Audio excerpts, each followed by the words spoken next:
Hi, my name is Elena Stone. I just graduated from California State University, Northridge. This fall I will be attending to Gallaudet University, working at my master's degree in school counseling. My future plans are to work with high school or college level students, working with their career or school plans. Because of my background, the House Year Institute asked me to introduce the Young Adult Summer Program videotape. For 6 weeks each summer, the House Year Institute employs hearing impaired high school and college students to help them gain experience in the workforce.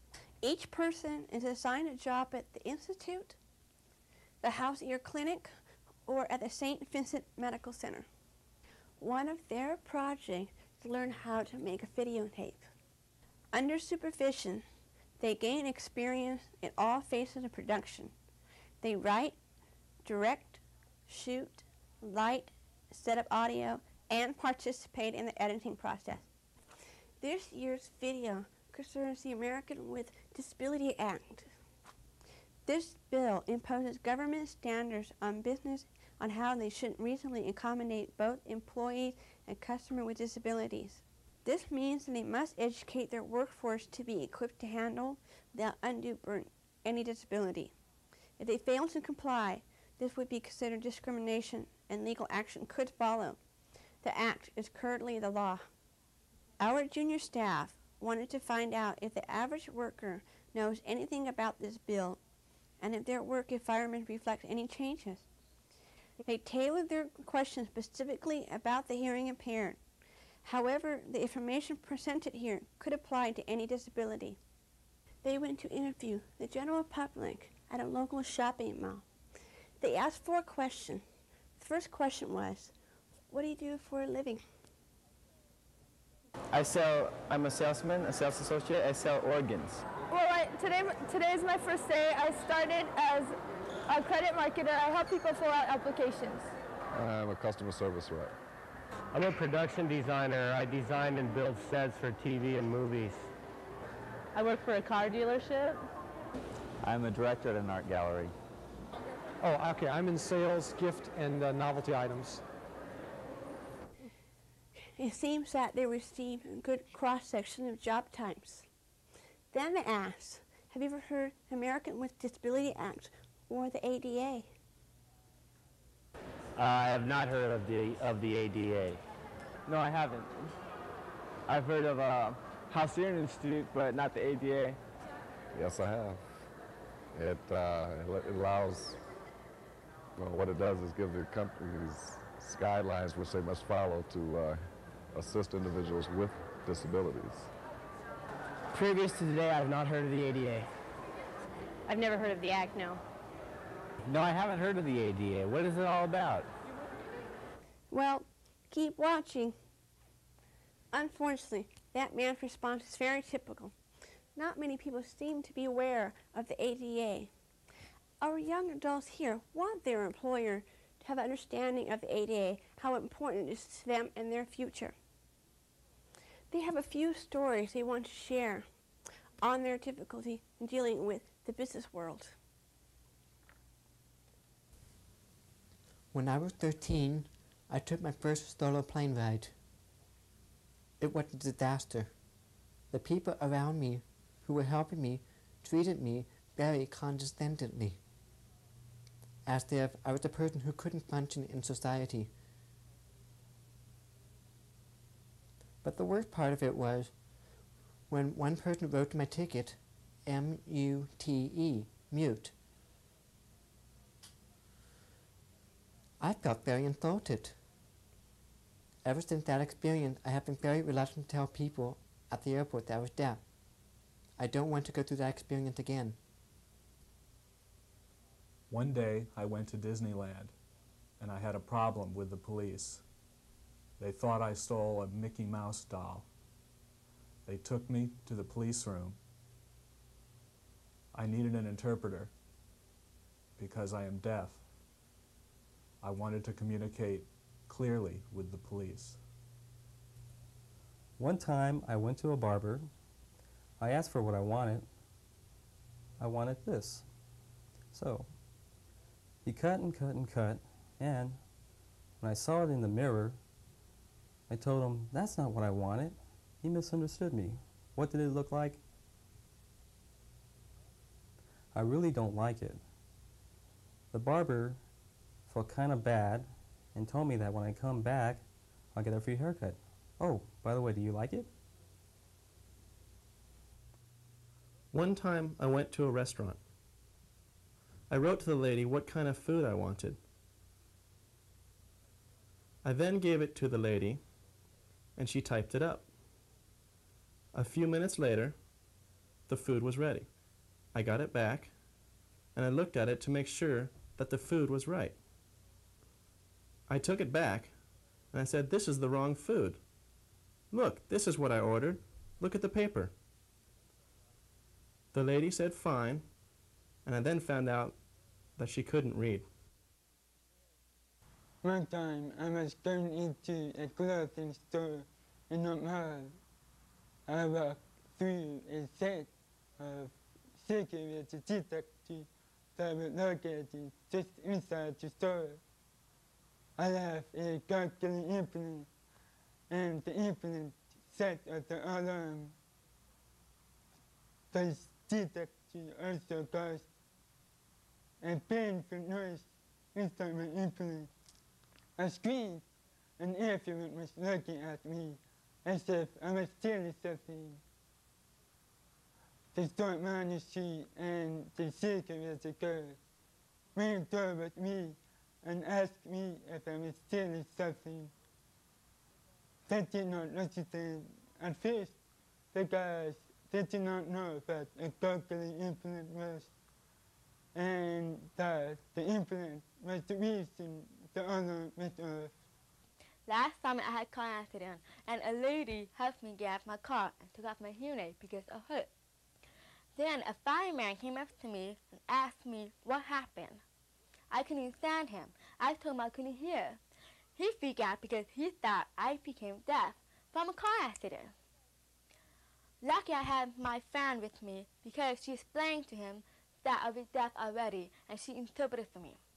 If I did not have my friend with me, then I would be misunderstood. My hearing loss is not that bad. I'm lucky and I hear better than most of the deaf people. I enjoy music, from music, television, but sometimes I have a hard time understanding the song. One day I asked my sister what does it really meaning stand for, so I thought it was the same meaning, but it was totally different. And I got embarrassed and I feel silly. I went to a gas station. I walked in and paid $5. I walked back out and started to pump the gas, and the pump stopped at $1. So I walked back in and said, I paid $5. The man said, $1, $5, $1, $5, $1, $5. Then the person responsible for watching the video monitor came out and said, $1, $5. We kept arguing. And I said, wait, I'm going to call the cops. Forget it, forget it, forget it. I'll let you have it for $5. So I walked back out, put the pump back in, and felt I was taken advantage of because I was deaf. When the ADA becomes better implemented, these kinds of problems should diminish with proper education. They then asked the people if they were aware of their workplace starting any program to assist the hearing impaired. That I know of, and none. Well, unfortunately, our company does not provide any services at the present time, which they should, but unfortunately they don't.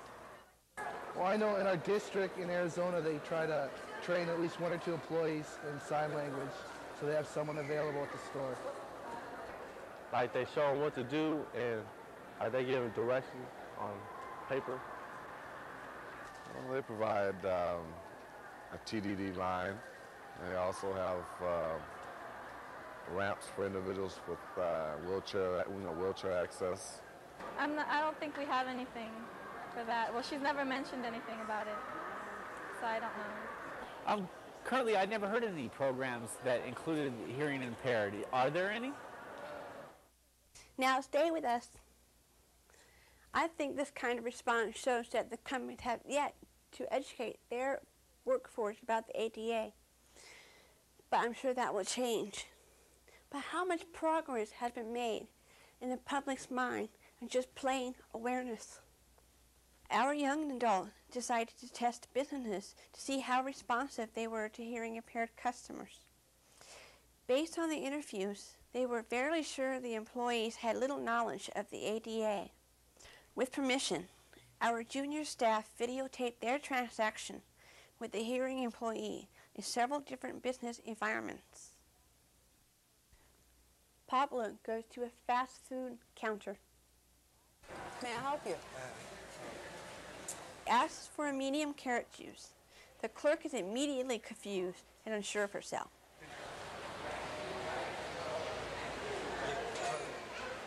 Carrot juice? She tried to send Pablo to another clerk. Okay, the carrot juice is the other side. You want a large carrot juice? Carrot juice. Okay, 1 minute. Wow, he wants large carrot juice, the man. Perhaps Pablo's experience would have been more successful if the clerk had offered a paper and a pen. This situation points out there are some responsibilities on both sides to make the communication easier. But whose responsibility is it? It's Pablo's responsibility to make the clerk aware of his deafness. It is the clerk's responsibility to assist Pablo in the appropriate manner.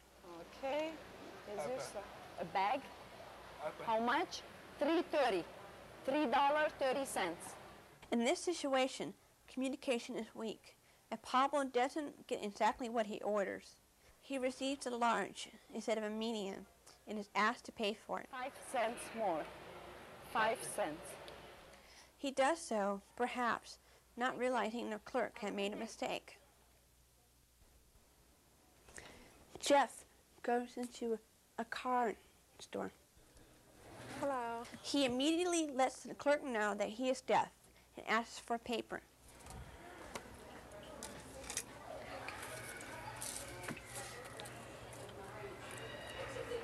He needs a birthday card for his 3-year-old niece.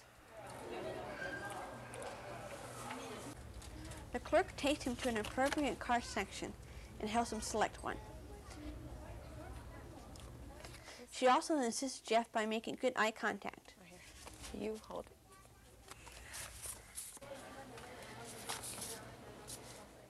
As she rings up the sale, she makes sure Jeff sees the display.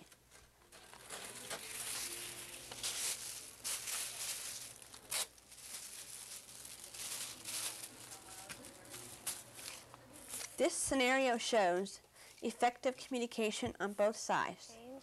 Thank you.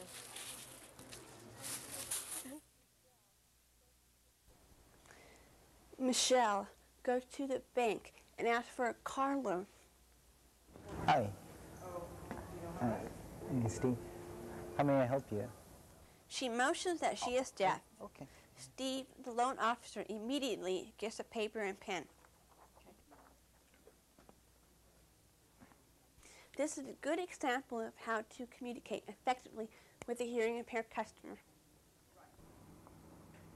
Michelle requested an interpreter. Okay.